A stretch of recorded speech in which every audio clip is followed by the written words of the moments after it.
I discovered my marriage was over while scrolling through Instagram on a Tuesday afternoon. It wasn't a private message or a difficult conversation that alerted me to this life-altering development. Instead, it was a public post from my wife, Vanessa, that had already accumulated over 300 likes.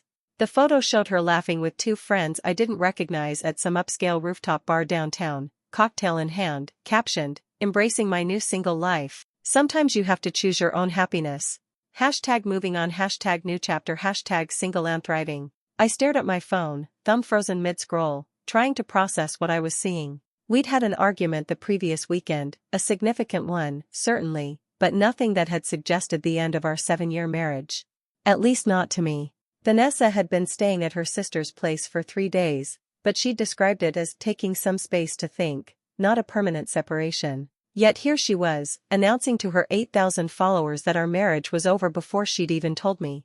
As the initial shock faded, I noticed the timestamp. The post had been up for nearly 4 hours. Among the comments were supportive messages from her friends, including several who knew me well. "So proud of you for choosing yourself. You deserve all the happiness. Welcome to the single life, girl. Freedom looks good on you. Been waiting for this announcement. Can't wait for our girls' nights without the guilt." These weren't strangers. These were people who had been to our home, who had attended our wedding, who had celebrated holidays and birthdays with us. And apparently, they had been waiting for the dissolution of our marriage like it was a product launch.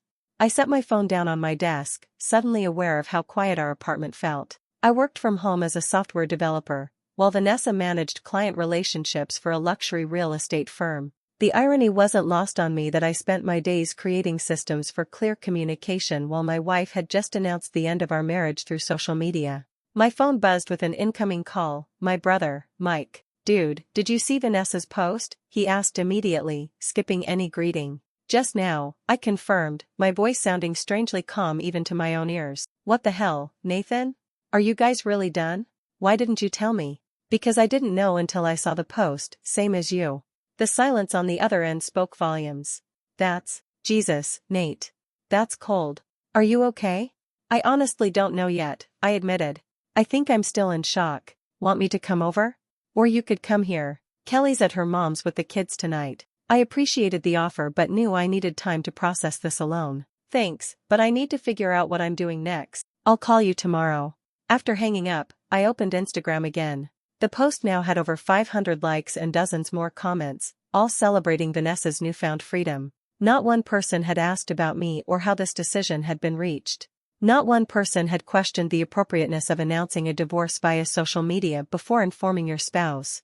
My phone continued buzzing with texts and calls from friends and family who had seen the post. I silenced it and walked to the window, looking out at the city as the sun began to set. 7 years of marriage, reduced to an Instagram post with a trendy hashtag. Our relationship, dismissed so publicly without a single conversation about what went wrong or whether it could be fixed. I wondered when Vanessa had planned to actually tell me. Would she have called tonight? Stopped by tomorrow to collect more of her things? Or would she have let her social media announcement serve as the official notice, assuming I'd get the message eventually? As the initial shock began to subside, a surprising clarity emerged. If this was how little our marriage meant to Vanessa, if this was how easily she could discard years of shared history and commitment, then perhaps it was truly over. Not because I wanted it to be, but because you can't save a relationship when one person has already so thoroughly checked out that they're celebrating its demise publicly. I opened my laptop and began researching divorce attorneys in our area. If Vanessa wanted to be single so badly that she'd announce it to thousands of people before telling her husband, I decided I wouldn't stand in her way. By the time my phone battery died from the constant notifications, I had compiled a list of reputable divorce lawyers and scheduled a consultation for the following morning. I had also discovered that in our state, we could file for an uncontested divorce if we both agreed on the terms, potentially finalizing it in as little as 60 days. When I finally plugged my phone into charge, I saw that Vanessa had neither called nor texted. Her Instagram post, however, had now been shared in several stories by mutual friends, expanding its reach even further. I slept surprisingly well that night, the kind of sleep that comes after a decision has been made, eliminating the torture of uncertainty. By morning, I had a clear plan. I would contact Vanessa only through the necessary legal channels, maintain my dignity throughout the process, and focus on building my post-marriage life with as little drama as possible. The consultation with the attorney, Marian Ellison, went better than expected. She was professional but compassionate, outlining my options without pushing for unnecessary conflict. Based on what you've told me, an uncontested divorce seems most appropriate, she advised. You don't have children, your assets are relatively straightforward, and you both have independent incomes. The main issues will be dividing the shared property and determining what happens with your apartment. I'm willing to be reasonable about everything, I assured her. I just want this handled efficiently. Marian nodded. That's refreshing to hear, though I should caution you that emotions can complicate even the most straightforward divorces. Have you had any direct communication with your wife since discovering her social media post? No. She hasn't reached out, and I've decided to wait for her to make that move. I understand the impulse, but I'd recommend sending a brief, factual message informing her that you've retained legal counsel and are preparing to file for divorce. It keeps the process moving forward rather than waiting in limbo. Her advice made sense. After returning home, I composed a simple email to Vanessa. Vanessa, I saw your Instagram post announcing your single life. Since you've made your intentions clear, I've retained legal counsel to begin divorce proceedings. My attorney will contact you with the necessary documentation. If you'd like to discuss an uncontested arrangement to make this process smoother for both of us, please have your attorney contact Marian Ellison at the email address below. Nathan. I kept it brief and factual, resisting the urge to question why she'd chosen to announce our divorce on social media or express how her public celebration had made me feel. Those conversations wouldn't change anything now. Within 30 minutes of sending the email, my phone rang with Vanessa's name on the screen. I let it go to voicemail. She called 3 more times in succession before sending a text. Nathan, please pick up. We need to talk about this. That post wasn't what you think. I stared at the message, trying to imagine what possible explanation could justify announcing our divorce to thousands of people before discussing it with me. Unable to think of one, I replied simply, please communicate through your attorney moving forward. Her response came quickly. Are you serious right now? You're filing for divorce because of an Instagram post? We had a fight, I blew off some steam online. It's not that deep. I read her message several times, astounded by the dismissiveness. In her view, publicly declaring herself single and celebrating the end of our marriage was just blowing off steam. The disconnect was staggering. You announced to 8,000 plus followers that you're single and embracing your new chapter. Your friends congratulated you on finally being free of our marriage. If that's just blowing off steam, we have very different definitions of what that means. My decision stands.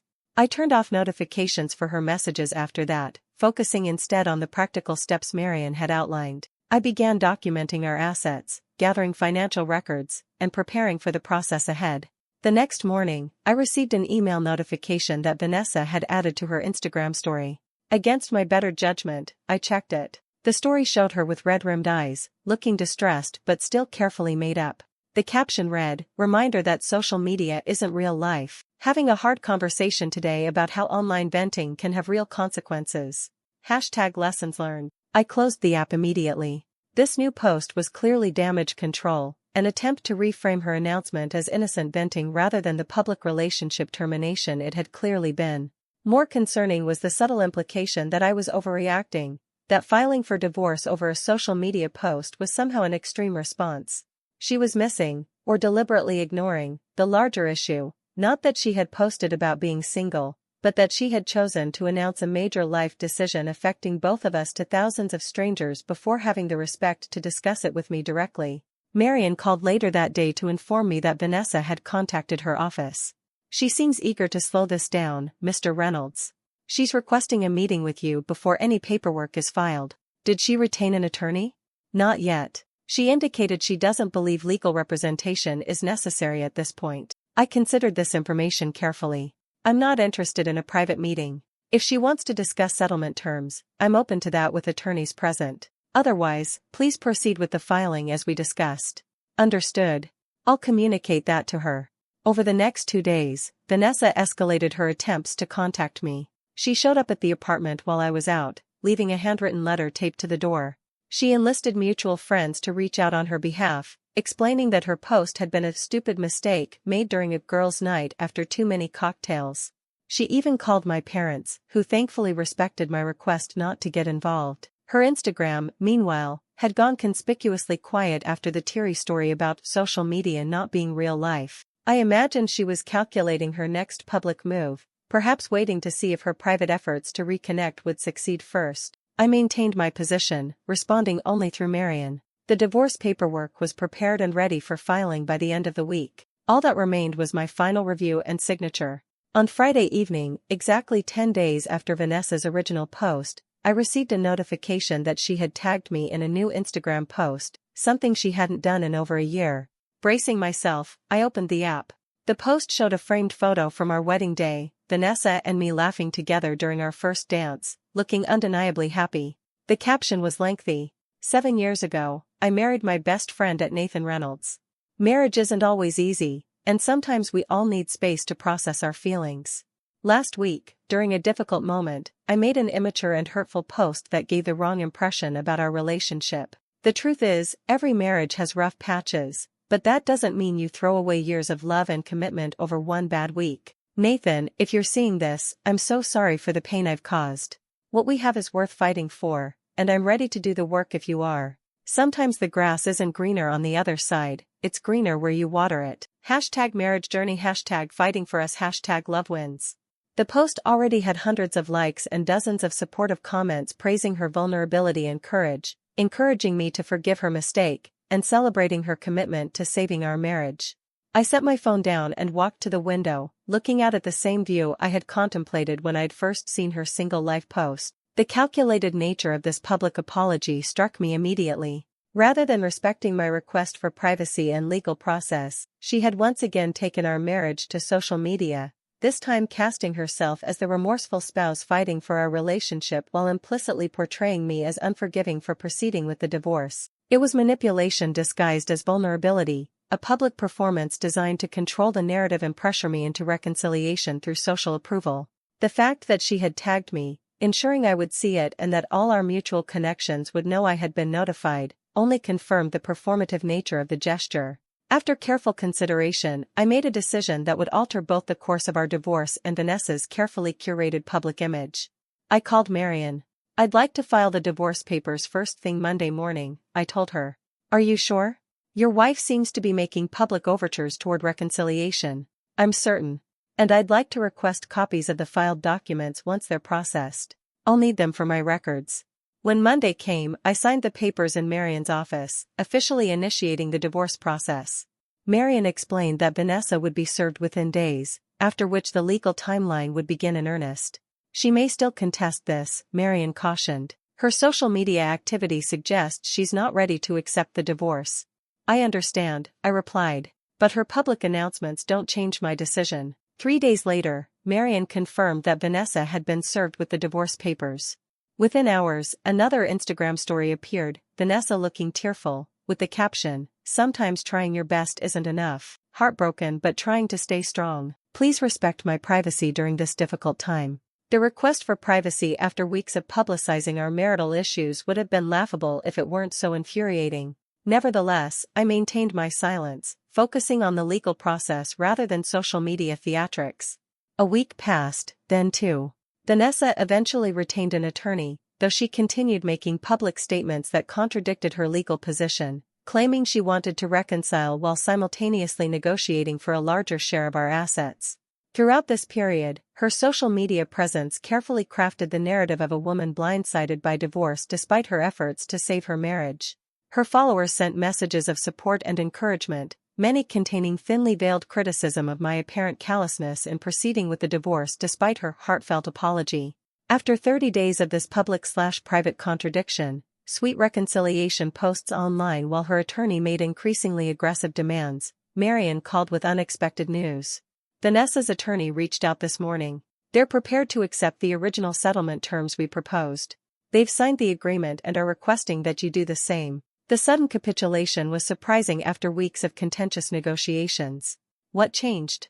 "They didn't say, but my guess is that the documentation we provided regarding your financial contributions to the marriage made it clear that fighting further would be costly with limited potential upside." I signed the agreement that afternoon. With both signatures in place and all terms agreed upon, our divorce was effectively settled, needing only the court's final approval to be officially finalized. That evening, as if on cue, Vanessa posted again, a serene sunset with the caption, finding peace in life's unexpected journeys. Grateful for lessons learned and excited for new beginnings. Hashtag healing, hashtag self-love, hashtag moving forward. I looked at the post, then at the signed divorce agreement sitting on my desk, the culmination of nearly 2 months of legal process triggered by her casual announcement of single life. The contrast between her carefully curated public narrative and the reality of our situation was stark. In that moment, I made a decision. I took a photo of the signed divorce agreement, with identifying details beyond our names redacted, and for the first time in months, I composed an Instagram post of my own. The image uploaded quickly. For the caption, I wrote simply, "Sometimes social media is real life. Agreement signed by both parties. Hashtag divorce final." Then I did something I had never done before. I commented on Vanessa's most recent post with a link to mine. Within minutes, my phone began buzzing continuously as notifications poured in. People who had been following Vanessa's carefully constructed narrative were now confronted with the contradictory evidence that while she was posting about healing and finding peace, she had actually signed divorce papers finalizing the end of our marriage. The internet, as it often does, quickly chose sides, and surprisingly, they chose mine. Comments flooded both our posts, many expressing shock at the disconnect between Vanessa's public statements and her legal actions.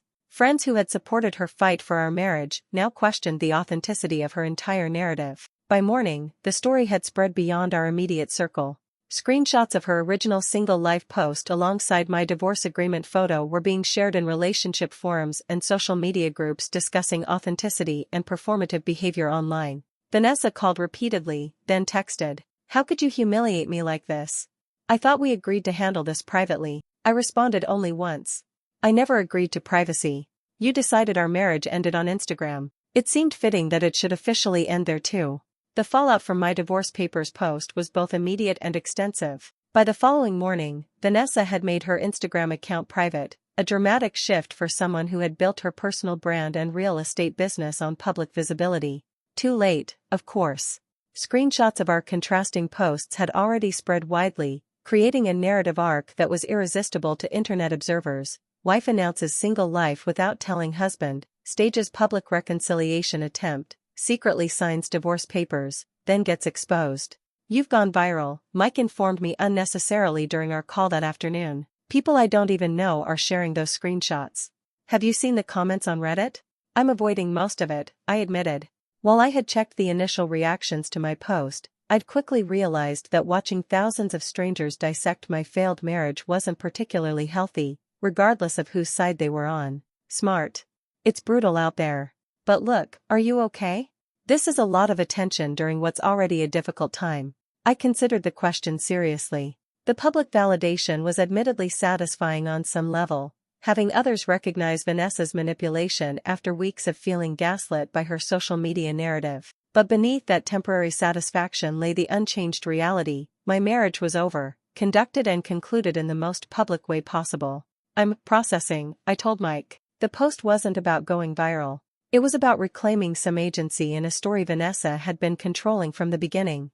"I get that. Just don't let the internet circus distract you from actually healing." It was good advice, and I took it to heart. While the online drama continued to unfold, with commentary ranging from thoughtful discussions about relationship transparency to outright mockery of Vanessa's influencer approach to divorce, I focused on the practical aspects of rebuilding my life. I found a smaller apartment closer to downtown, hired movers to transport only what I truly wanted to keep, and donated or sold much of the furniture that held too many memories of our shared life. I declined interview requests from several online publications interested in the Instagram divorce story, as some were now calling it. I even turned down a surprisingly generous offer to write a guest article for a major men's lifestyle site about surviving relationship manipulation in the social media age.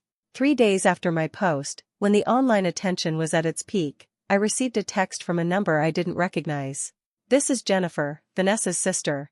We need to talk about what you've done. Vanessa has been devastated by the public humiliation. She's had to take leave from work because clients are canceling. Was that your goal?" I stared at the message, considering whether to respond. Jennifer had never particularly liked me, always insinuating that Vanessa had settled by marrying someone who preferred coding to networking. The fact that she was reaching out now, framing me as the villain in this scenario, was unsurprising but still irritating. After careful consideration, I replied, Jennifer, I appreciate your concern for your sister, but I'm not interested in discussing this further. Vanessa chose to announce our breakup publicly before even telling me. Everything that followed was a direct consequence of that initial decision. I wish her well, but our communication should remain through attorneys only at this point. Her response came quickly. You could have taken the high road instead of stooping to her level. She made one impulsive post. You deliberately set out to destroy her reputation. This revisionist history was exactly what I'd expected. I sent one final reply. The divorce papers post was my first and only public statement on our marriage. Vanessa made multiple posts crafting a false narrative over several weeks. I'm blocking this number now. All communication should go through legal channels.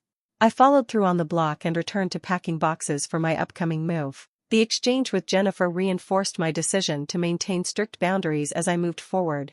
The divorce would be finalized in another month, and until then, I would focus on practical matters rather than emotional entanglements or public perception. That evening, as I was labeling boxes in what had once been our home office, my phone rang with Marian's name on the screen. I've received some concerning communication from your wife's attorney, she began without preamble. They're suggesting they may seek to invalidate the divorce agreement based on claims that you orchestrated a malicious public humiliation campaign that has damaged her professional reputation and earning capacity. I sat down heavily in my desk chair. That's absurd. All I did was post a photo of the agreement we both signed. I agree it's a weak argument, Marian assured me. The agreement was signed well before your social media post, and we have documentation that she was fully informed and represented by counsel throughout the process. However, I wanted you to be aware that they're attempting this approach. What do they actually want? Reading between the lines of the legal posturing, I believe they're seeking additional financial compensation beyond the agreed settlement, essentially attempting to monetize the public backlash she's experiencing. I laughed humorlessly. So Vanessa announces our divorce on Instagram without telling me, creates a false reconciliation narrative for weeks, quietly signs divorce papers, and now wants additional money because I posted proof of what actually happened. That appears to be the situation, Marian confirmed. As I said, it's a weak legal position, but I wanted you to be prepared for potential delays or complications. What's your recommendation? Continue as planned with our filing timeline. I'll respond to their communication by firmly reiterating that the agreement was properly executed and their claims have no legal merit. Unless they file formal objections with the court, which would be costly for them with little chance of success, this is likely just posturing to see if you'll offer additional compensation to avoid further conflict. I won't, I stated firmly. The agreement was fair, and I'm not responsible for the professional consequences of Vanessa's own public behavior. After ending the call, I found myself staring at the half-packed office, thinking about how thoroughly Vanessa had miscalculated at every step of this process.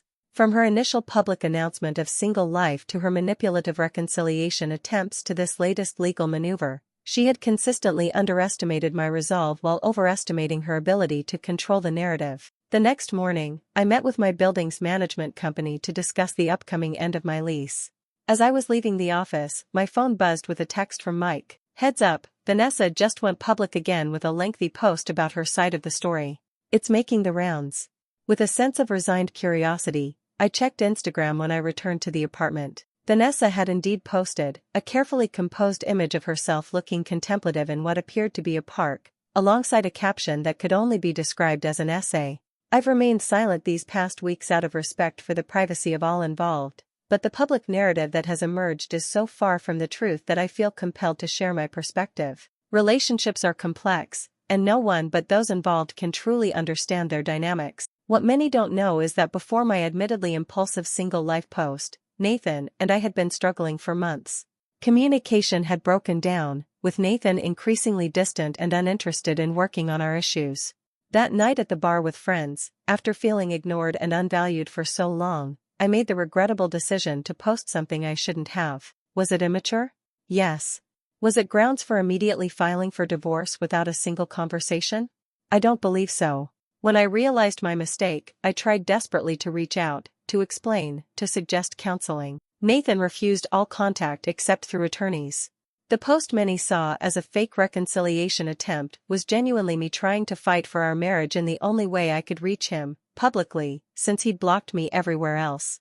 I signed the divorce papers not because I wanted to, but because I was finally forced to accept that you cannot save a relationship alone. To then have private legal documents posted publicly, triggering a wave of harassment, threats, and professional damage, was something I never imagined from the man I married. I'm sharing this not to villainize Nathan, but to remind everyone that social media shows only fragments of reality, and public judgment based on those fragments can have devastating real-world consequences.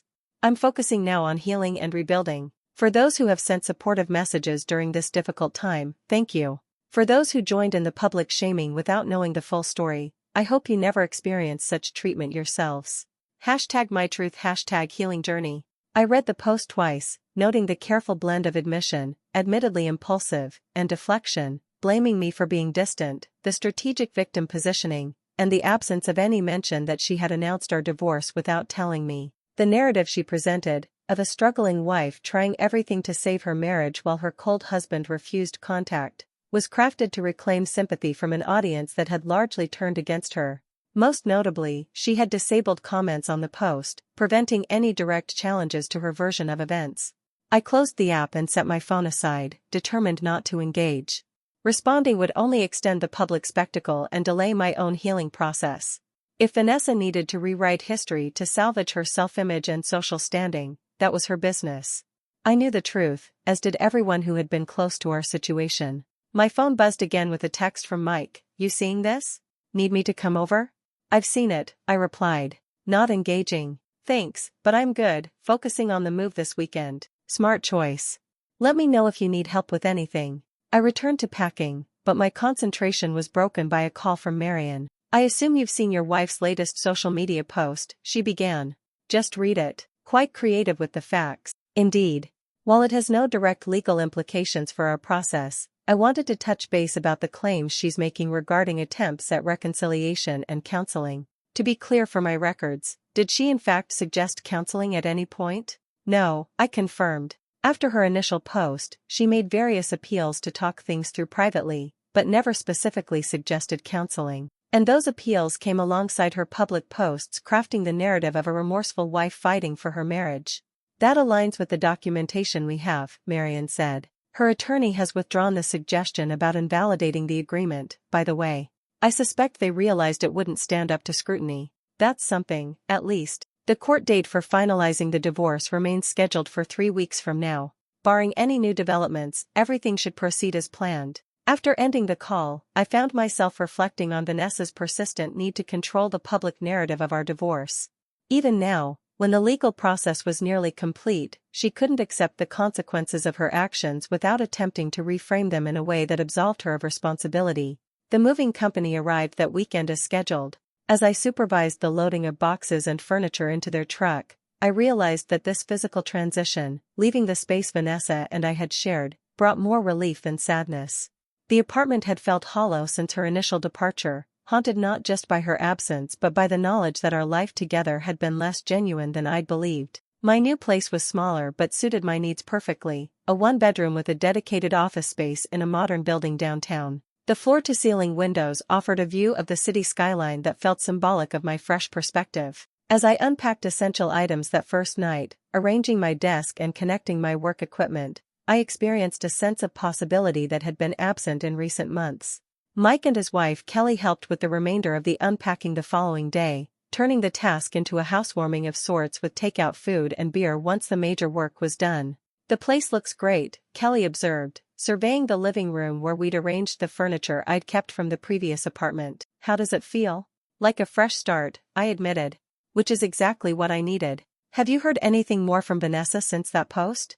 Mike asked, handing me a beer. "Nothing directly. Marian says her attorney has been cooperative with the final paperwork, so it seems like she's accepted the reality of the situation, even if her public stance suggests otherwise." Kelly shook her head. "I still can't believe she tried to spin this as you being the unreasonable one. Everyone who knows you both understands that's not who you are." "That's all that really matters," I said. "The opinions of strangers on the internet aren't particularly relevant to my actual life." "Wise perspective," Mike nodded. "Though I have to admit, watching the internet collectively call her out was pretty satisfying after seeing how she tried to manipulate the situation." Later that evening, after Mike and Kelly had gone, I sat on my new couch looking out at the city lights. My phone had remained mercifully quiet, with no new developments in the Vanessa situation. I decided to check my email before turning in for the night and found a message from a name I didn't immediately recognize, Alexis Winters. After a moment, I placed her, one of Vanessa's closest friends, who had been among the first to comment enthusiastically on the original single life post. Curious about what she could possibly want, I opened the email. Nathan? I know this email is probably unexpected, and you have every right to delete it unread. After everything that's happened, I wouldn't blame you. I wanted to reach out because I owe you an apology. When Vanessa posted about her single life, I commented supportively without knowing that she hadn't actually told you about ending the marriage. I assumed, based on what she had told our friend group, that you two had already discussed separation and that her post was just making it public. The narrative she presented to us for months before that post was that you were checked out of the marriage, refusing counseling, and that she was planning to leave once she'd tried everything possible to save the relationship. We believed her because she's our friend, and I'm deeply sorry for my role in what must have been an incredibly painful public spectacle for you. I'm not writing to excuse my actions or to insert myself into your life. I simply felt you deserved to know that not everyone in her circle is continuing to support the false narrative she's presenting. Some of us have recognized the manipulation for what it is and have stepped back from the friendship as a result. I wish you all the best as you move forward. Alexis. I read the email twice, struck by both the unexpected honesty and the revelation that Vanessa had been crafting a false narrative about our marriage to her friends long before her public announcement. It explained the seemingly coordinated supportive responses to her initial post. Her friends had been primed to expect it, though apparently not informed that I would be learning about the separation at the same time they were celebrating it. After consideration, I decided to respond briefly. Alexis. Thank you for your email and your honesty. I appreciate you taking responsibility for your part in the situation, though I understand you were working with the information you'd been given. Wishing you well, Nathan. I kept it simple and civil, not interested in developing an ongoing dialogue about Vanessa but wanting to acknowledge the rare accountability in an otherwise messy situation. The weeks leading up to the final court date passed without major incident. I settled into my new apartment and work routine, reconnected with friends I'd neglected during the marriage, and began researching a certification program I'd been interested in pursuing for my professional development. Vanessa remained relatively quiet on social media after her My Truth post, though I heard through mutual connections that she'd been focusing on rebuilding her professional reputation, which had apparently suffered due to clients' concerns about her judgment and authenticity. The day of the court hearing arrived with little fanfare. Marian had advised that my presence wasn't strictly necessary since we had an uncontested agreement, but I chose to attend anyway, wanting to witness the formal conclusion of this chapter in my life. The courthouse was busy that morning, with various cases being processed efficiently through the system. When our case number was called, I entered the courtroom and was surprised to see Vanessa already seated with her attorney. It was the first time we'd been in the same room since before her original Instagram post nearly 4 months earlier. She glanced up as I took my seat on the opposite side of the room, her expression briefly registering surprise before returning to careful neutrality. She looked thinner than I remembered, with dark circles under her eyes partially concealed by makeup. I nodded politely in acknowledgement but maintained my distance. The proceeding itself was brief and procedural. The judge reviewed our agreement, confirmed that both parties understood its terms, and officially dissolved our marriage in a matter of minutes. Just like that, 7 years of partnership was legally concluded, reduced to case numbers and formal declarations. As we exited the courtroom, Vanessa approached me in the hallway, her attorney hovering a few steps behind. Nathan, she said quietly. Can we talk for a moment? Just the two of us? I hesitated, looking to Marian, who gave a subtle shrug indicating it was my decision. Briefly, I agreed, stepping aside to a quieter section of the hallway. Vanessa took a deep breath. I know you probably don't want to hear this, but I am sorry for how everything happened. The post was impulsive and hurtful, and I should have talked to you directly. The apology seemed genuine, if belated. Thank you for saying that. I never expected things to spiral the way they did, she continued. One stupid post during a bad night, and suddenly our entire marriage was over and being dissected by strangers online. I considered my response carefully. The post didn't end our marriage, Vanessa. It just revealed a fundamental disconnect in how we viewed our relationship and each other. You were ready to announce being single before having a conversation with me about it. That says everything about where your priorities were. That's not fair.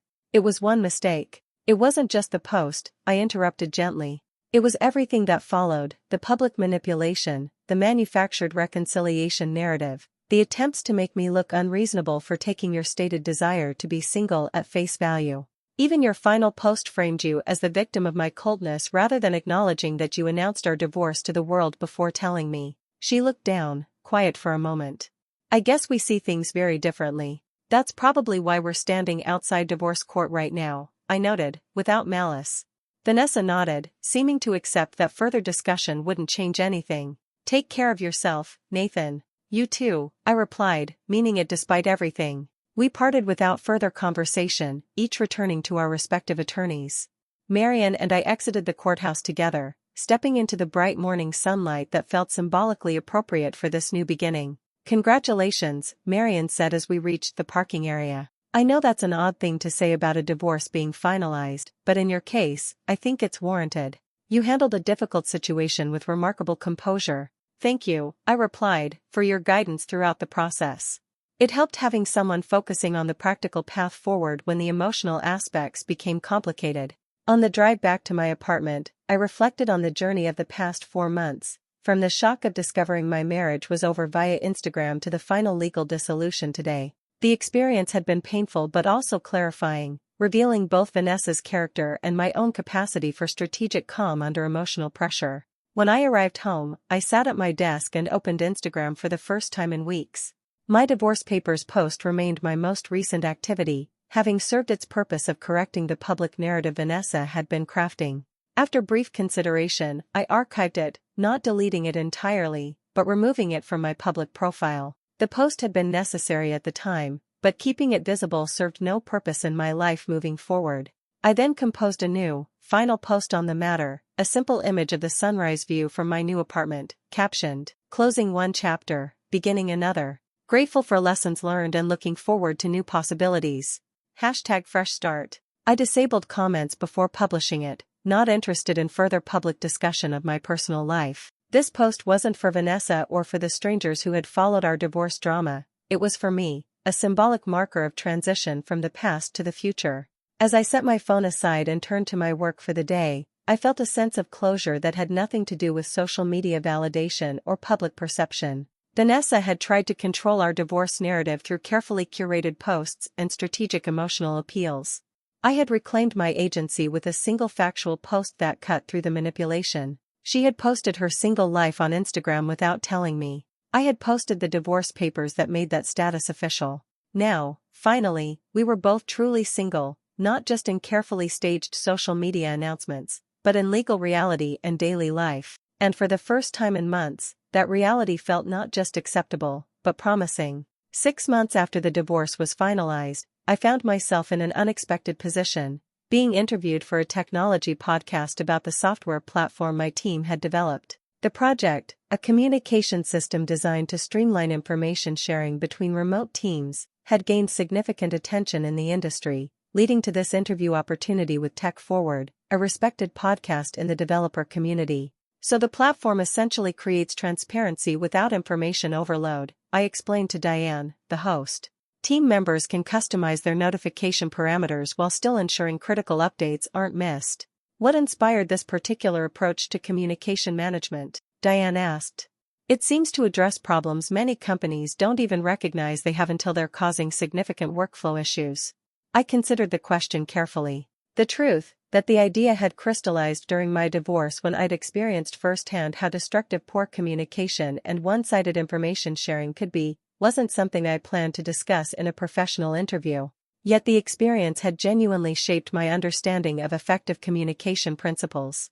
I've observed that many relationship breakdowns, whether professional or personal, stem from information asymmetry, I said finally. When one party has significantly more information than another, it creates fundamental imbalances that erode trust.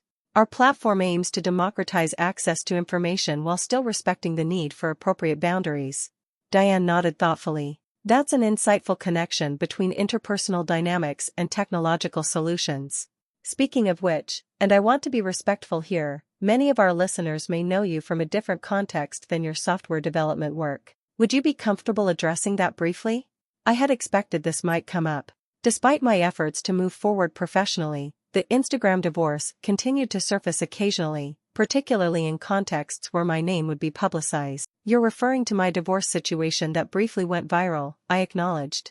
While I've generally kept my professional and personal life separate, I can say that the experience reinforced my belief in the importance of transparent, honest communication. Beyond that, I prefer to focus on my current projects and future goals. Completely understandable, Diane responded smoothly. Let's get back to the technical aspects of your platform. The interview continued for another 20 minutes, focusing entirely on the software and its applications. When it concluded, Diane thanked me for my time and insights. We'll send you a link when the episode goes live next week, she promised. And thank you for addressing the personal question so gracefully. I felt I needed to acknowledge it since some listeners would certainly make the connection, but I appreciate your keeping the focus on your professional contributions. I understand, I assured her. It's part of my public footprint now, unfortunately. I've just chosen not to let it define my professional identity. After leaving the podcast studio, I checked my phone to find several messages from Mike congratulating me on the interview opportunity. He had been instrumental in connecting me with the podcast producers, leveraging his contacts in the tech media space to help raise awareness of my team's work. How did it go? His latest text read. Well, overall, I replied. They did bring up the divorce briefly, but didn't dwell on it. Figured they might. Hard to completely escape that digital shadow. Dinner this weekend to celebrate? Kelly's been wanting to try that new place on Jefferson. We confirmed plans for Saturday, and I headed back to my office to finish the workday. The company I worked for had been supportive throughout the divorce situation, particularly once the public attention had made its way into professional circles.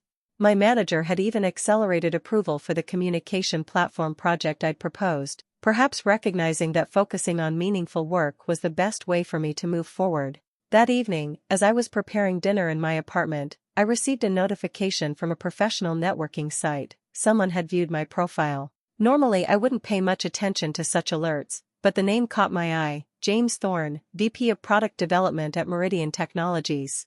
Meridian was a major player in enterprise software, and I'd long admired their approach to user-centered design. Seeing a VP from their organization checking my profile was intriguing, particularly coming just hours after my podcast interview. As I was contemplating this, an email notification appeared on my phone. The sender was James Thorne himself. Mr. Reynolds. I had the opportunity to attend a preview of your Tech Forward interview today and was impressed by your insights regarding communication systems and information asymmetry. Your platform addresses several pain points we've identified in our own internal processes at Meridian. If you're open to it, I'd like to discuss potential collaboration opportunities. We're expanding our enterprise communication division and looking for innovative approaches like yours.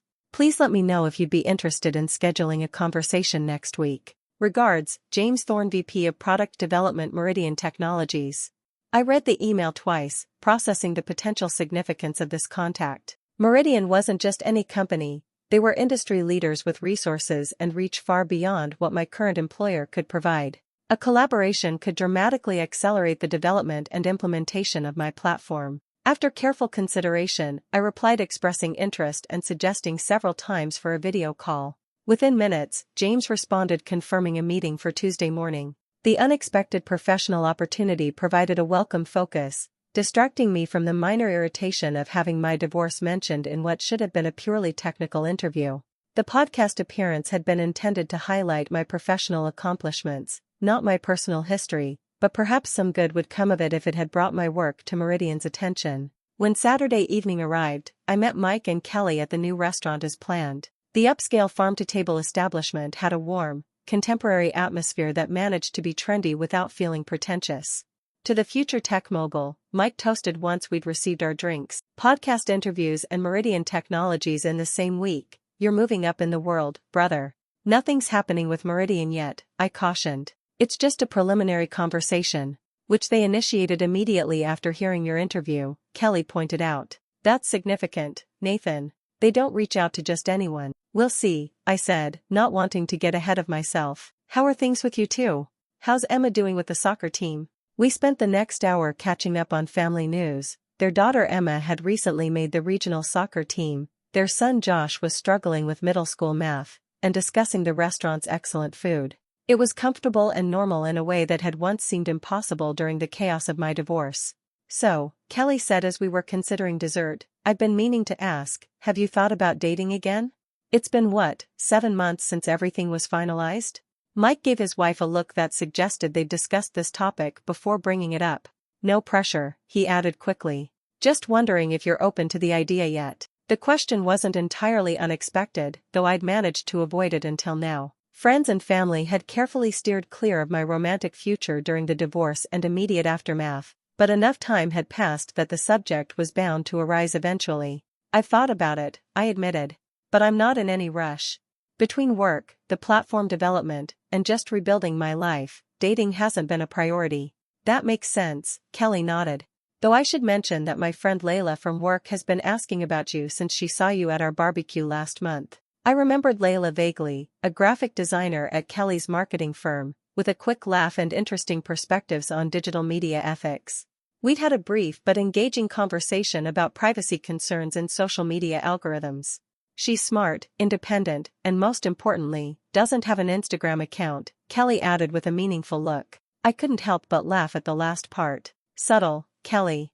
Very subtle. Just putting it out there, she said innocently. No pressure. Though she did specifically ask if you were seeing anyone. Mike rolled his eyes good-naturedly. And this is where I remind my well-intentioned but meddling wife that Nathan will re-enter the dating world when he's good and ready. Which I appreciate, I assured them both. I'm not opposed to meeting people. I'm just not actively seeking it out right now. Fair enough, Kelly conceded. But if you change your mind, Layla is definitely interested. Just say the word. The conversation shifted to other topics, but the question of dating lingered in my mind as we finished dinner and said our goodbyes. The truth was more complicated than what I'd shared with Mike and Kelly. It wasn't just about being busy or needing time, it was about trust. Vanessa's betrayal hadn't just been the affair or the public announcement of our breakup. It had been the realization that someone I'd built a life with for 7 years could present one reality to me while crafting an entirely different narrative for others. The discovery had forced me to question every aspect of our relationship. Had any of it been genuine, or had it all been a performance she maintained until a better opportunity presented itself? These thoughts accompanied me home, where I spent the remainder of the evening reviewing materials for my upcoming meeting with Meridian Technologies. Professional challenges felt manageable compared to navigating the complexities of trusting someone with my heart again. Tuesday's video call with James Thorne exceeded my expectations. What I had anticipated might be a brief exploratory conversation extended to nearly 2 hours of detailed discussion about my platform's capabilities and Meridian's potential applications for it. Your approach to filtering and prioritizing information flows is exactly what we've been looking for, James explained as we wrapped up. Our current systems create either information silos or overwhelming floods, with nothing in between. Integration with your existing architecture would be straightforward, I noted. The platform was designed for adaptability across different enterprise environments. That's what impressed me, James agreed. Which brings me to a more direct proposition than I'd initially planned. Rather than a collaboration, would you consider joining Meridian to lead this initiative internally? We could acquire your platform and provide the resources to scale it significantly beyond its current implementation. The offer caught me off guard. That's a substantial proposition. I'd need to think about it carefully. Of course, James said smoothly. It would involve relocation to our Seattle headquarters, which I understand is a significant consideration. Take some time to review the formal offer I'll send over. We're prepared to be very competitive to bring this technology and your expertise into Meridian. After the call ended, I sat at my desk processing the unexpected turn of events.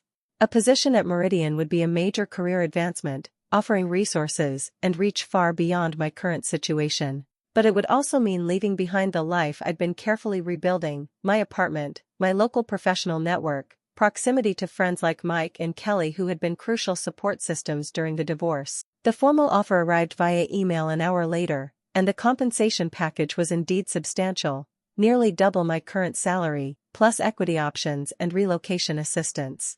The position would give me a team of developers and the authority to implement my vision on a scale I couldn't achieve in my current role. I decided to give myself a week before responding, wanting to consider all aspects of such a significant change rather than making an impulsive decision. That evening, as I was reviewing the details of Meridian's offer again, my phone buzzed with a text notification from a number I didn't recognize. Hi Nathan, it's Layla Wagner. Kelly gave me your number, hope that's okay. I really enjoyed our conversation at their barbecue and was wondering if you might want to grab coffee sometime? The timing of the message, coming just as I was contemplating a potential move across the country, seemed almost cosmically ironic. I stared at the text, uncertain how to respond. Accepting a coffee invitation wasn't a major commitment, but it felt disingenuous to begin even casual dating if I might be leaving the city soon. After consideration, I decided honesty was the best approach. Hi Layla. I enjoyed our conversation too. I should mention that I'm currently considering a job opportunity that would involve relocation to Seattle. I'm still deciding, but wanted to be upfront about that possibility before making any plans. Her response came quickly. Thanks for the honesty. Coffee is just coffee, no expectations.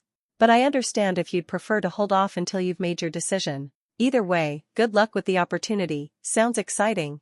The mature, straightforward response was refreshing. After brief reflection, I replied, coffee sounds good.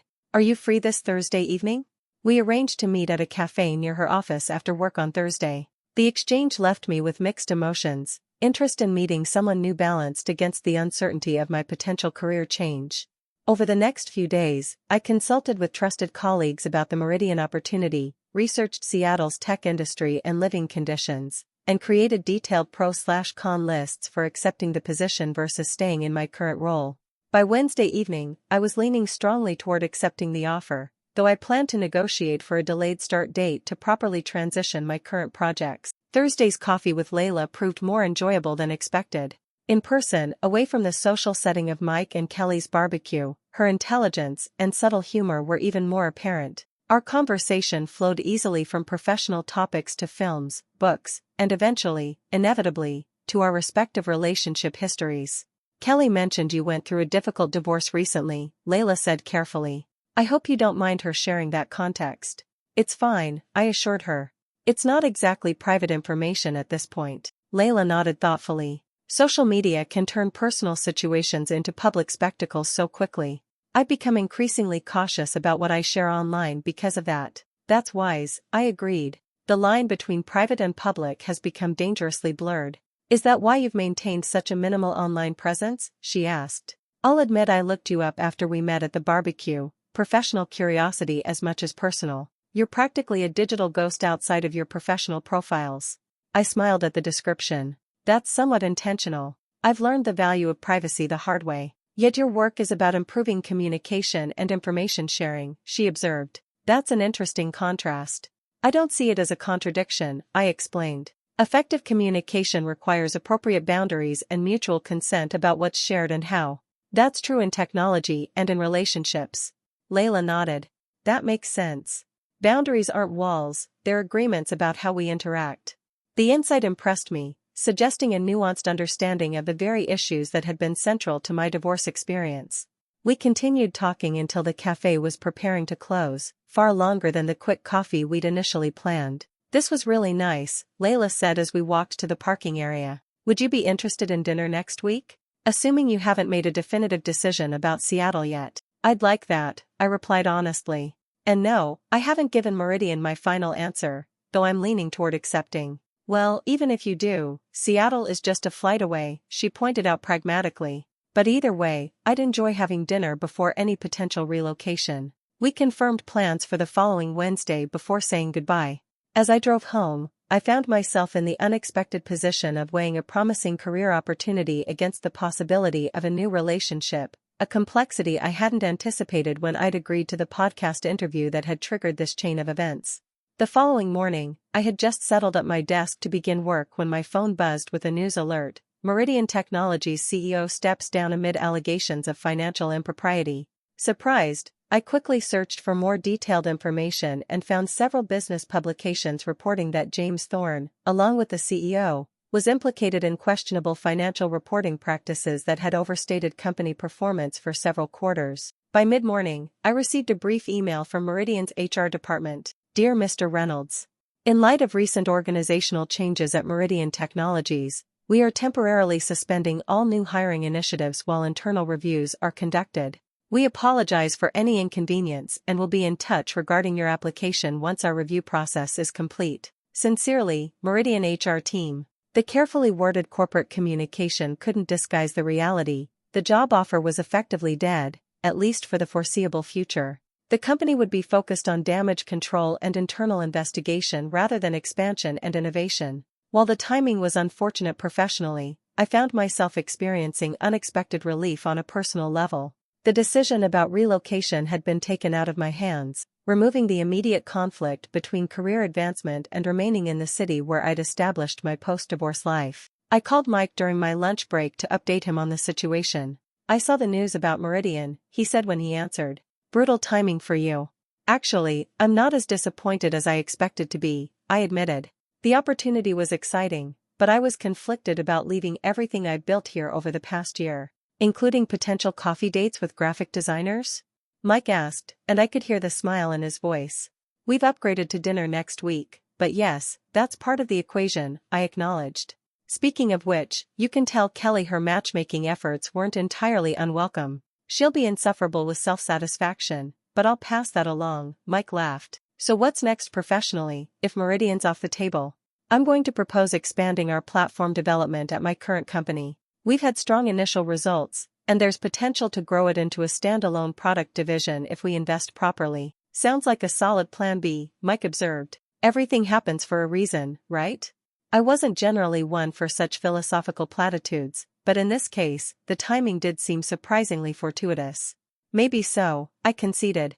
The weekend passed quietly as I developed my proposal for expanding the platform project. On Monday morning, I presented the idea to my manager, who received it with unexpected enthusiasm. "This aligns perfectly with conversations the executive team has been having about new product directions," she explained. "Would you be interested in heading up a dedicated team for this initiative? It would mean a promotion and a budget increase." "That's exactly what I was hoping for," I confirmed. "I believe we can develop this into a significant revenue stream within 18 months. By the time Wednesday evening arrived, I had secured approval for the expanded project, complete with a substantial budget and the authority to build a specialized development team. The career advancement I'd sought for Meridian had materialized within my current company instead, allowing me to pursue professional growth without geographical disruption. Dinner with Layla at a small Italian restaurant downtown felt like a celebration, though I hadn't shared the specifics of my work developments with her yet. "You seem different tonight," she observed as we were enjoying appetizers. "More settled somehow." "Good observation," I acknowledged. The Meridian opportunity fell through due to some internal issues at the company, but my current employer has approved an expanded version of my project instead. It's actually a better fit in many ways. "So you're staying in the city?" she asked. "I am," I confirmed, "which means I can accept this dinner invitation without the caveat of potential relocation." Layla smiled. "I'd have had dinner with you either way, but I'll admit I'm not disappointed to hear you're staying." The evening progressed with the same easy conversation we'd established during our coffee meeting, but with a new layer of possibility now that my immediate future had clarified. As we shared dessert, Layla asked the question I had been anticipating. "I know your divorce was rather public, and I'm not asking for details," she began carefully. "But I am curious, how has that experience affected how you approach relationships now?" It was a fair question, one I'd been asking myself as I contemplated dating again. "It's made me more attentive to communication patterns," I answered honestly. "More aware of misalignments between what people say and what they do. But I've been working to ensure it doesn't make me overly guarded or suspicious." "That makes sense," Layla nodded. "My last relationship ended when I discovered my boyfriend had been maintaining dating profiles the entire time we were together. Nothing as public as your situation, but it definitely affected my trust barometer." "How did you move past that?" I asked, genuinely curious about her perspective. I realized that carrying that suspicion into new relationships would only punish people who hadn't done anything wrong, she explained. "It's a balance, being aware of red flags without projecting past experiences onto new people." The insight resonated with my own evolving thoughts on trust and vulnerability post-divorce. We continued the conversation as I drove her home, discovering additional common ground in our approaches to rebuilding after betrayal. When we reached her apartment building, there was a brief moment of uncertainty, the traditional end-of-date pause that contains multiple possible futures. After a moment's hesitation, I decided to be direct. "I've really enjoyed spending time with you, Layla. I'd like to see you again, if you're interested." Her smile was warm and genuine. "I'd like that too. And for the record, I promise never to announce any change in our relationship status on social media without discussing it with you first." The reference to my divorce situation could have been uncomfortable, but her light tone and the underlying promise of straightforward communication made it feel like an acknowledgement of shared understanding rather than an awkward joke. "I appreciate that policy," I replied with a smile of my own.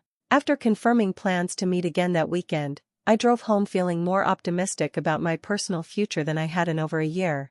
The divorce had been a painful chapter, but it wasn't the entire story of my life. New professional opportunities and potential relationships were unfolding, suggesting that what had initially seemed like an ending might actually have been a necessary transition to something better.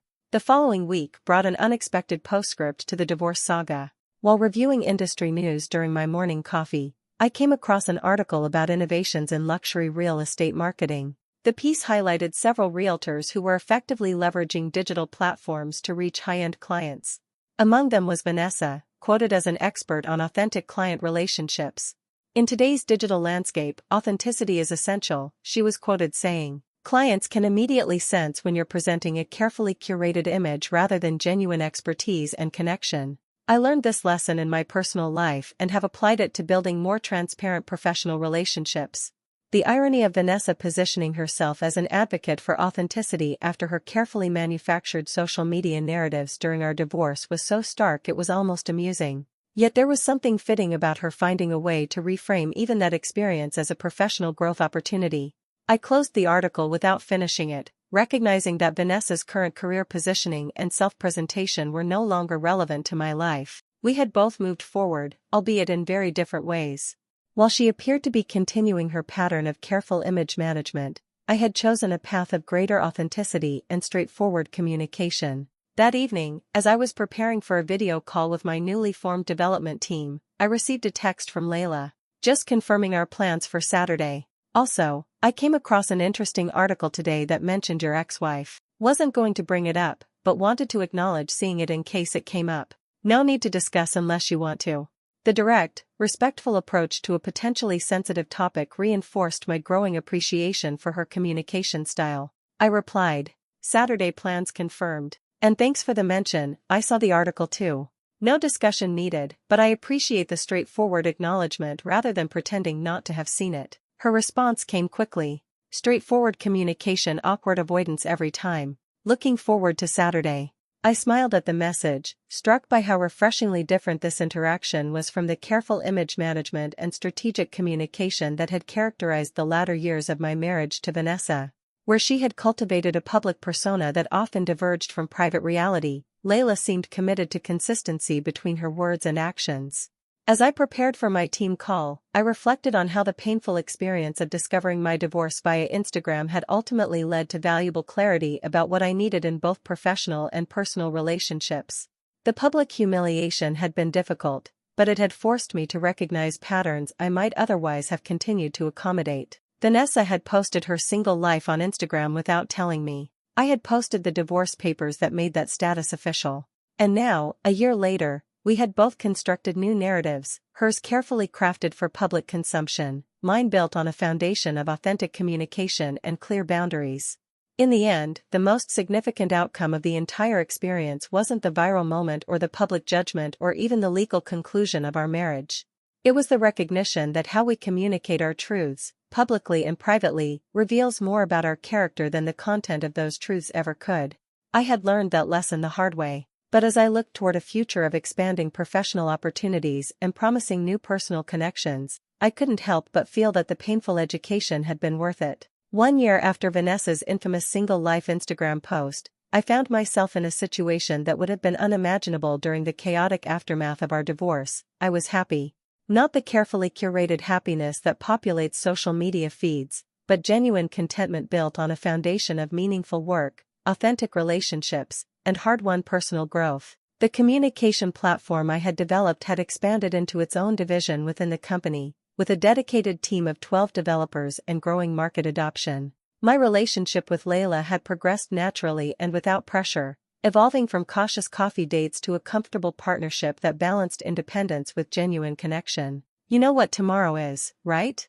Mike asked as we finished a pickup basketball game at the local gym. We had maintained our weekly games despite increasingly busy schedules, valuing the exercise and unfiltered conversation they provided. I tailed off, knowing exactly what he was referring to. The anniversary of the Instagram post heard round the world. You planning anything special? He asked with exaggerated innocence. Perhaps an Instagram retrospective? 1 year since my marriage ended in a hashtag? I laughed despite myself. I was thinking more along the lines of completely ignoring it and having a normal Tuesday. Mike nodded approvingly. Probably healthier. Though I maintain that your divorce papers post was the most satisfying moment of vicarious revenge I've ever experienced. It wasn't about revenge, I reminded him, though we'd had this conversation before. It was about correcting a false narrative. Semantics, Mike dismissed with a grin. Either way, you're doing better now than you were then, which is what matters. He wasn't wrong. The contrast between my life now and a year ago was stark, not just in obvious external ways, but in how I approached relationships and communication. The experience with Vanessa had forced me to examine patterns I'd been tolerating, leading to clearer boundaries and more direct expression of my needs and expectations.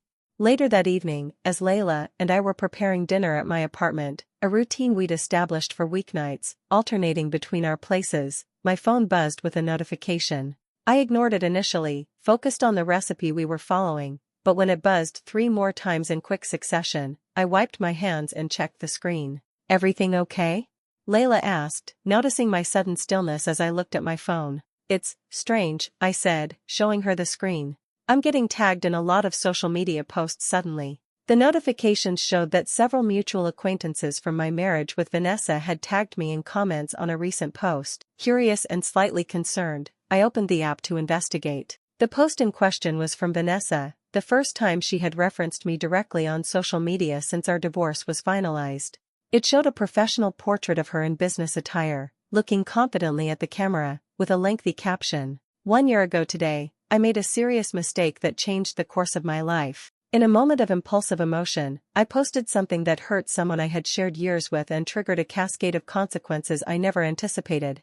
The public nature of that mistake led to a very public divorce that many of you witnessed and commented on. While it would be easier to never address this chapter again, I believe growth requires honest acknowledgement of our failures. Nathan Reynolds deserved better than a spouse who would announce a life-changing decision on social media before having the respect to discuss it privately. The way our marriage ended reflected poorly on me, not him, and I've spent this year reflecting on the lessons that experience taught me about integrity, responsibility, and the real-world impact of our digital actions.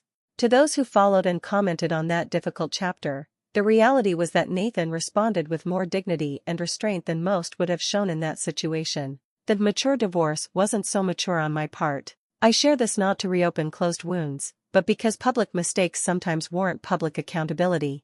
I'm grateful for the professional and personal growth this difficult year has brought, and I wish Nathan nothing but the best in his life and career. #personal growth, #accountability, #digital responsibility. I read the post twice, then handed my phone to Layla so she could read it in full. Her expression remained neutral until she finished, then she looked up with raised eyebrows. "That's unexpected," she observed. "What do you make of it?" I considered the question carefully, processing my own surprisingly muted emotional response. It feels like Vanessa being Vanessa, using social media to shape her narrative, though in a more self-aware way than before. "Do you think it's sincere?" Layla asked, returning to the vegetables she'd been chopping. "Parts of it probably are," I acknowledged. "But the timing and public nature still feel calculated. It's the anniversary of a viral moment that painted her in a negative light. This post reclaims some moral standing by acknowledging fault while subtly positioning her as someone who's grown from the experience." Layla nodded thoughtfully. "Smart observation. Though to be fair, public acknowledgement of wrongdoing isn't nothing, even if the motivation is partly image management." "True," I agreed, checking my phone again as more notifications appeared. "And now I'm getting messages from people who want my reaction or are congratulating me on the vindication, as if her post changes anything about what happened. Are you going to respond?" Layla asked, the question free from any pressure or expectation. I set my phone down decisively. No. Whatever Vanessa's reasons for posting that now, engaging would only reopen a chapter I've worked hard to close.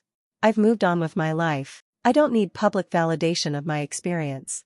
"That's one of the things I appreciate most about you," Layla said with a warm smile. "Your understanding that not everything needs to be performed for an audience." We returned to cooking dinner, the conversation shifting naturally to other topics.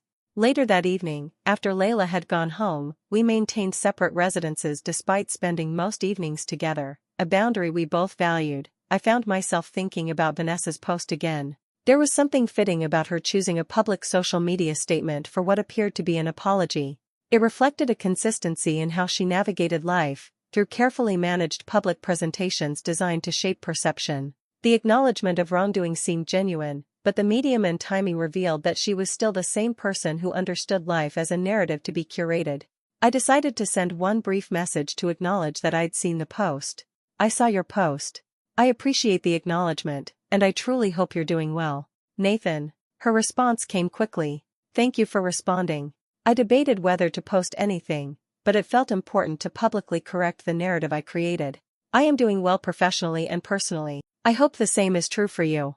The exchange was cordial but maintained appropriate distance, exactly what you'd expect from two people who had moved beyond their shared history. I didn't reply further, feeling that our brief communication had provided sufficient closure. The next morning, Vanessa's post had gained significant traction, with many comments praising her courage and growth for acknowledging her mistakes so publicly. Several relationship-focused accounts had even shared it as an example of taking accountability after a breakup. The narrative was being reshaped yet again, with Vanessa now positioned as the admirably self-aware ex who had learned important lessons from her mistakes. I couldn't help but find some irony in the situation. The very platform that had facilitated the public announcement of our breakup was now hosting the public performance of accountability for that announcement. The entire cycle existed within the artificial ecosystem of social media, where authenticity itself became a marketable quality to be strategically displayed. During my lunch break, I received an unexpected call from Marian Ellison, my divorce attorney. We hadn't spoken since the divorce was finalized nearly a year earlier. "Nathan, I hope I'm not interrupting," she began. "I came across your ex-wife's social media post and wanted to check in. These public statements sometimes precede more formal communication or legal maneuvers." "I appreciate the concern," I assured her. "But I don't anticipate any legal issues." The post seemed more about image rehabilitation than anything else. "That aligns with my reading of it as well," Marian agreed. "Still, I wanted to make sure you weren't caught off guard if there were additional developments." I actually sent her a brief acknowledgement of the post, I admitted. The exchange was cordial and final, nothing suggesting further entanglements. "Good.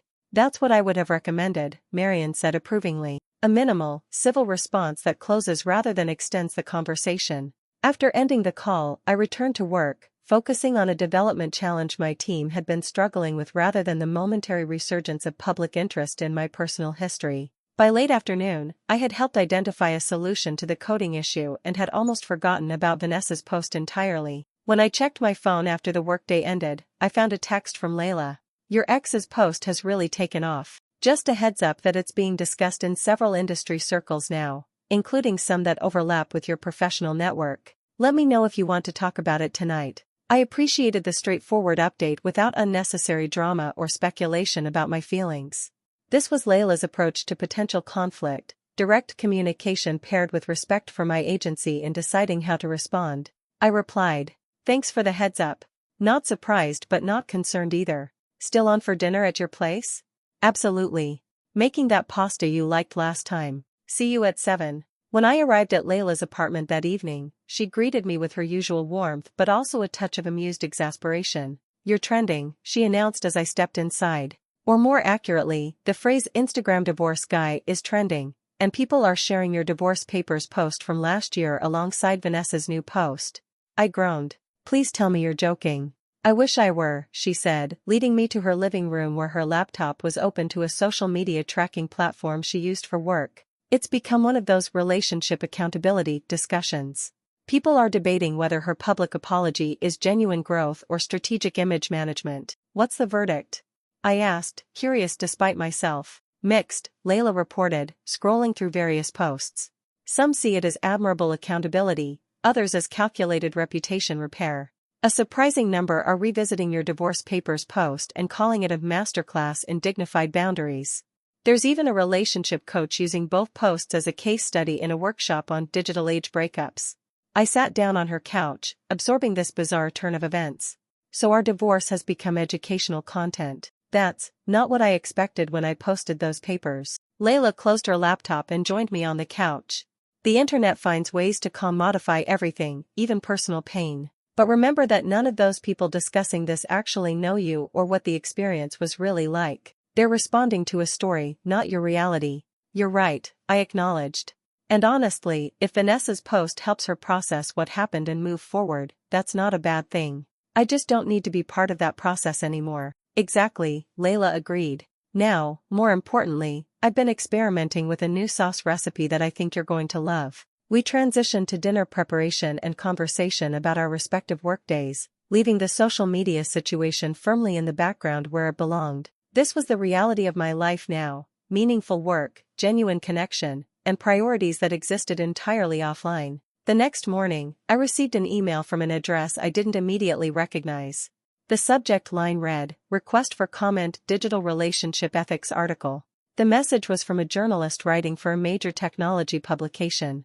"Mr. Reynolds, I'm working on a feature examining how social media has transformed relationship milestones, including breakups, for our increasingly digital society. Your experience has become a frequently referenced case study in these discussions."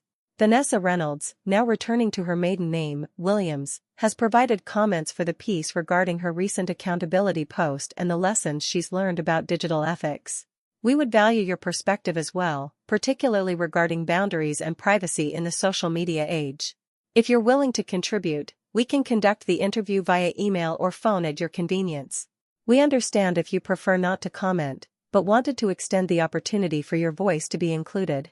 Regards, Emma Chen, Senior Technology Correspondent, Tech Culture Magazine." The request presented an interesting dilemma.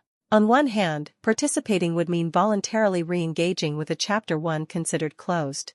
On the other, declining would mean Vanessa's perspective would be the only one represented in what was apparently becoming a larger cultural conversation about digital relationships. After consideration, I decided to respond. "Ms. Chen, thank you for your interest. While I generally prefer to keep my personal experience private, I recognize that the public nature of what happened has made it part of a broader conversation about digital communication and relationship ethics. I would be willing to provide brief comments via email, focusing on the broader lessons rather than specific details about my former marriage. My perspective centers on the importance of direct communication, appropriate boundaries between public and private matters, and the recognition that social media presentations often reflect strategic curation rather than complete reality. Please let me know if these parameters work for your piece. Regards, Nathan Reynolds." Emma responded within the hour, sending several focused questions about social media's impact on relationship expectations, the challenges of maintaining privacy in a digital age, and what I had learned from the experience.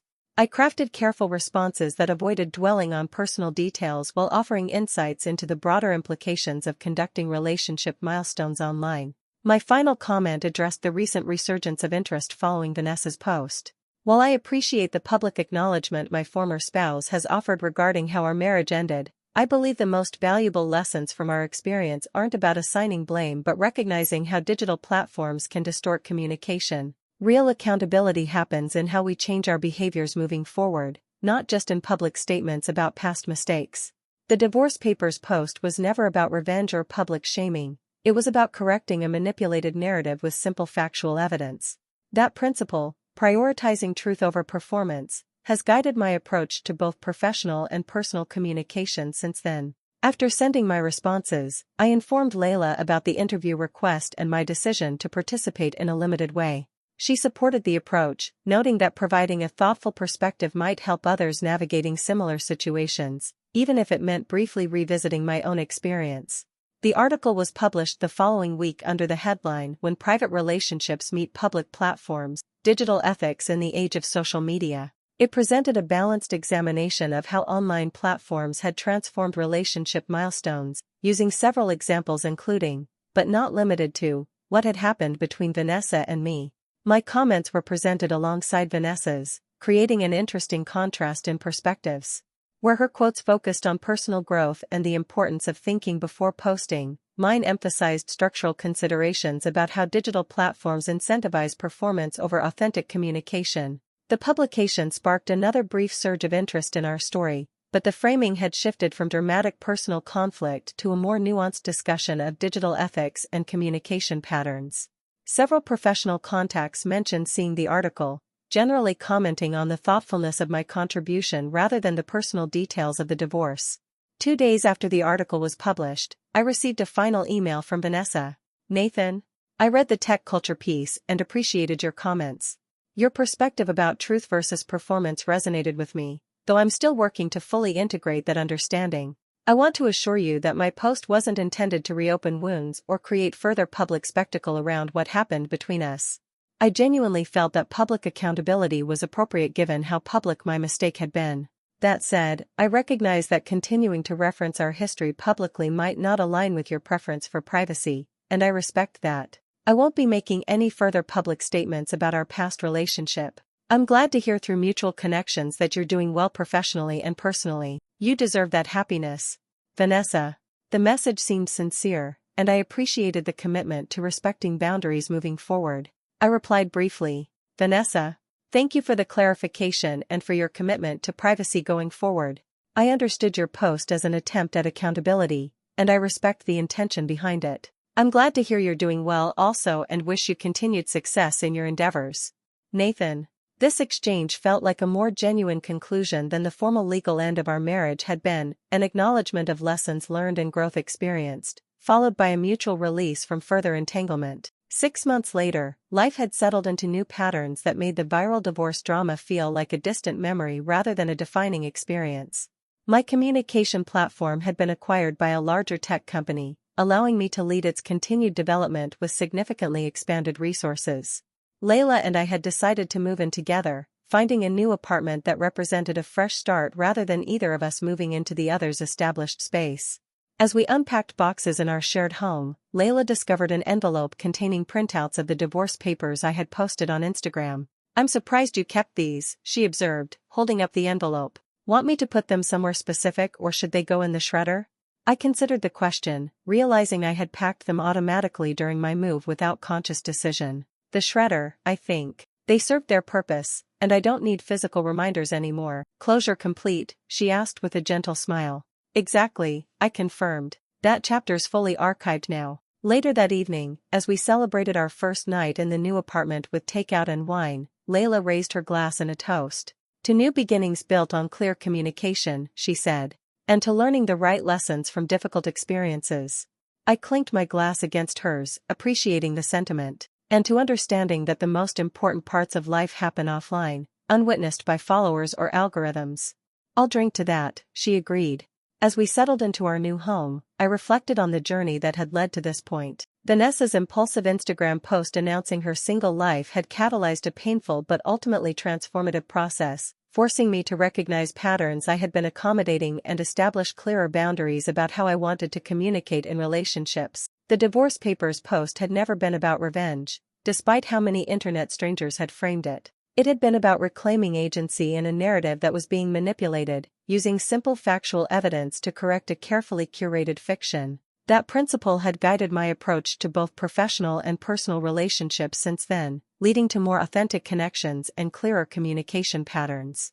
Vanessa had posted her single life on Instagram without telling me. I had posted the divorce papers that made that status official. But the most significant development wasn't either of those viral moments. It was the understanding I had gained about the difference between performance and authenticity, between strategic presentation and genuine connection. That understanding had led me here, to meaningful work that aligned with my values, to a relationship built on direct communication and mutual respect, and to a life that existed primarily in the unfiltered reality beyond the frame of any carefully composed social media post. She had announced the end of our marriage on Instagram. I had confirmed it with evidence of legal reality.